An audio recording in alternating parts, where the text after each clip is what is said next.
যোগীগুরু শিবনাথজির উপস্থিতিতে মহাযজ্ঞের অনুষ্ঠান। সেই মহাযজ্ঞের অনুষ্ঠানে উপস্থিত হলেন রাজ্যের মন্ত্রী সুধাংশু দাস। উড়িষ্যার কেয়ার ব্যাংক মঠের অধ্যক্ষ যোগীগুরু শিবনাথজি মহারাজের উপস্থিতিতে শৈবনাথ উন্নয়ন পরিষদের উদ্যোগে আয়োজিত অষ্টম বর্ষীয় মহারুদ্র যজ্ঞ দীক্ষা ও উপনয়ন কর্মসূচি অনুষ্ঠিত হয় ফটিক রায় বিধানসভার অধীন বিলাসপুর গ্রামে।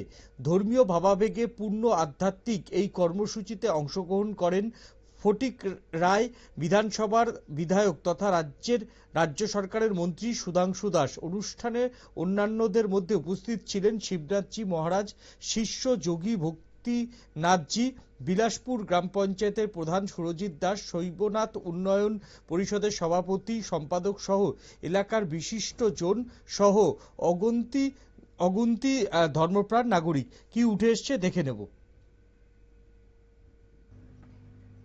কারো দ্বারাই সম্ভব হয়নি। আজও এটা সনাতন, এটা শাশ্বত এবং এটা সত্য।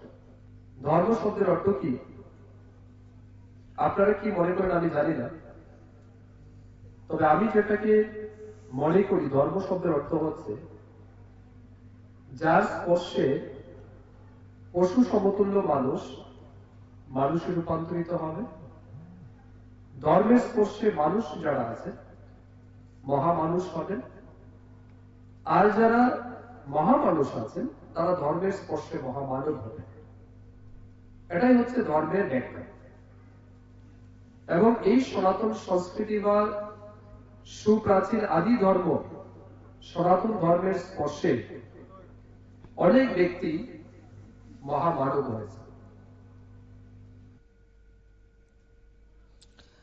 আগামীকাল 29শে ডিসেম্বর কুমারঘাটে অনুরূপ কর্মসূচি অনুষ্ঠিত হবে। বিশেষভাবে উল্লেখযোগ্য, আগামী 31শে ডিসেম্বর শিবনাথজি মহারাজের শুভ আবির্ভাব দিবস ধর্মনগর পদ্ম পুরস্থিত শ্রী শিব ও গোরক্ষনাথ মঠে দুদিনব্যাপী নানা ধর্মীয় অনুষ্ঠানের মাধ্যমে পালিত হবে। পরবর্তী 2রা থেকে 14ই জানুয়ারি পর্যন্ত দশদা, কাঞ্চনপুর, পানিসাগর, কদমতলা, তিলভূমে তার কর্মসূচি রয়েছে।